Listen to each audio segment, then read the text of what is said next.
So Baby Keem just dropped Casino, and I genuinely think that this changes how we see him. Not as Kendrick's cousin, not as a Grammy winner, but as a full-on creative. And if this album, the way it sounds like, is any insight for any future albums, this is going to be very dangerous. Let's talk about it. This is Baby Keem's sophomore album, and this comes 5 years after the Melodic Blues.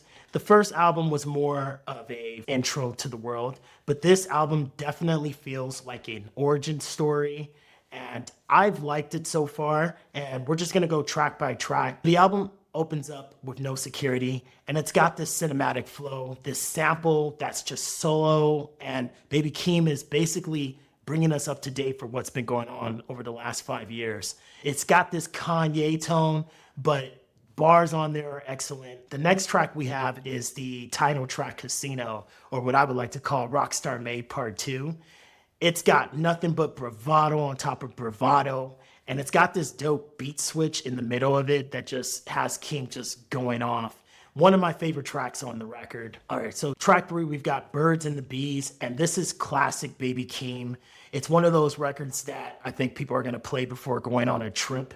It's got him just talking about a girl, you know, your little crush. It's a crush record, but it's a lot of fun. Definitely gonna have that summertime vibes element to it. Next up, we've got Good Flirts featuring Kendrick Lamar, and this is probably gonna be the radio hit. With that line that Kendrick drops about Young Thug, that's gonna just go viral. Anybody in a relationship knows what it is with the whole gossiping with your girl. It's a real thing, folks. After that, we've got House Money, and House Money is another favorite of mine. I have to say, the bravado Baby Keem is my favorite type of Baby Keem, and on this record, he just gives it. Him and Kendrick, they go back and forth, and they really have a really good bond. When you hear them on the same record, it gives off to me a vibe of Beavis and Butthead. I know that's a weird comparison, but it really has this Beavis and Butthead back and forth vibe to their vocal performance. Definitely gonna look for that Hillbillies record. I think it's gonna be a lot of fun when it does come out. Next, we've got I'm Not a Lyricist, which is actually funny because it's a very lyrical record, and it's got a lot of reflective tones on it where he's really just talking about his past.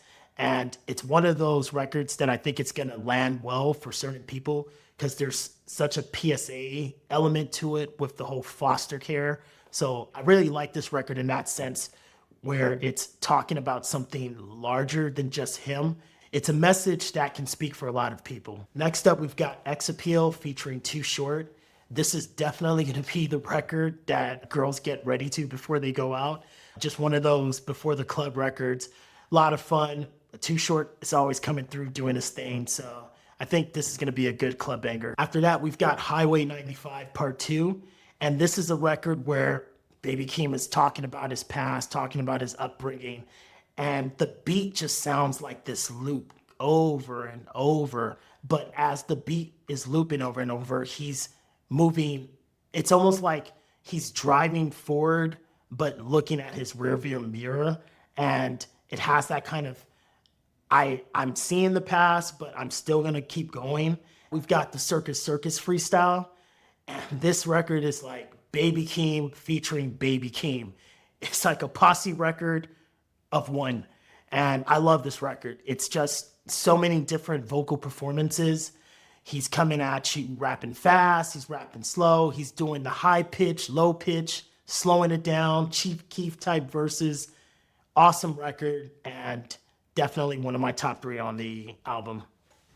After that, we've got Dramatic Girl, and Dramatic Girl is one of those songs that I think the girls are gonna enjoy. It's one of those slow tempo records that Baby Keem is also known for, and the vocal performance was also great on this one. Finally, the album ends off with No Blame, which is a record about Baby Keem to his mom, and it's one of those heartfelt records where you can really feel the complexities of that relationship. And the production also has this hard times, but you can still make it through kind of records. It's like you're down and out, but you still see a path forward. And this is a great way to end the record because I think this is closing that chapter of his past and allowing him to move forward. This album, I think, was great, and it's really exciting to see where Baby Keem is going to take his talents to next. He's one of those artists that I really like because they're not just one thing. You hear so many elements of him creatively, and you see that, you hear that influence even with the live stream. You saw the Kanye influence, you hear the Andre 3000 influence, and those are my favorite artists because they really don't have a ceiling and they can really take it as far as they want to take it. So I'm looking forward to his next albums, whether it's the Hillbillies or whether it's a third album. Looking forward to all of that.